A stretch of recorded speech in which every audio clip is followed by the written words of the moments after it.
चलिए आज इतिहास के एक ऐसे चैप्टर में चलते हैं जहां एक शख्स की कूटनीति ने एक पूरे देश का नक्शा ही बदल दिया। ये कहानी है इटली के एकीकरण की और उस मास्टरमाइंड की जिसने इसे मुमकिन बनाया। कभी सोचा है कि कैसे कोई एक अकेला इंसान अपनी सोच और रणनीति से एक बिखरे हुए इलाके को एक राष्ट्र में बदल सकता है? यही कहानी है काउंट कावूर की, जिन्हें इटली के एकीकरण का आर्किटेक्ट कहा जाता है। तो चलिए इस दिलचस्प कहानी की गहराई में उतरते हैं। कहानी की शुरुआत होती है 1848 की नाकाम क्रांति के ठीक बाद।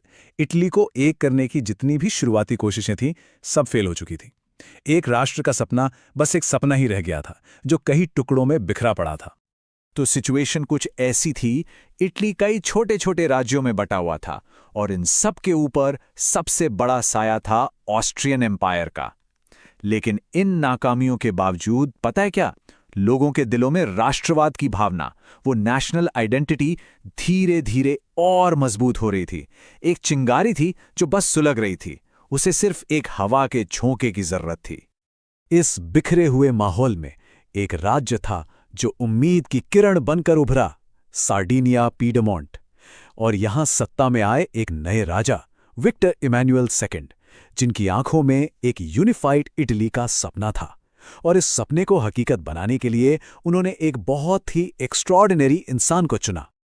और यहीं से कहानी में एंट्री होती है हमारे मेन कैरेक्टर की। राजा ने अपने प्रधानमंत्री के तौर पर एक ऐसे शख्स को चुना जो इतिहास का रुख मोड़ने वाला था। इनका नाम था काउंट कैमिलो डी कावूर, एक शानदार डिप्लोमैट, एक पक्के राष्ट्रवादी और एक विजनरी स्ट्रैटेजिस्ट। सही मायनों में कावूर ही वो शख्स थे जिन्होंने इटली के एकीकरण की पूरी बिसात बिछाई। कावूर का फंडा बिल्कुल क्लियर था।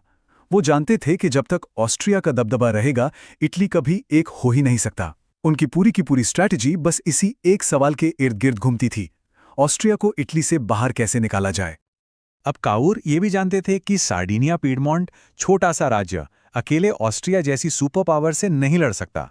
उन्हें एक शक्तिशाली दोस्त की जरूरत थी, और उस दोस्त को पाने के लिए उन्होंने एक बहुत ही डेयरिंग, बहुत ही अनकन्वेंशनल प्लान बनाया। कावूर की जीनियस प्लानिंग 3 स्टेप्स में सामने आई। पहला, क्रीमिया के युद्ध में कूदो।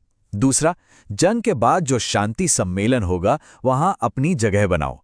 और तीसरा, उसी जगह पर एक ऐसा दोस्त ढूंढो जो ऑस्ट्रिया के खिलाफ लड़ाई में साथ दे सके। और उन्होंने किया भी ठीक वैसा ही। 1853 में कावूर ने सार्डिनिया पीडमोंट की सेना को क्रीमियन युद्ध में फ्रांस और ब्रिटेन की तरफ से लड़ने के लिए भेज दिया। अब यहां एक मजेदार सवाल उठता है,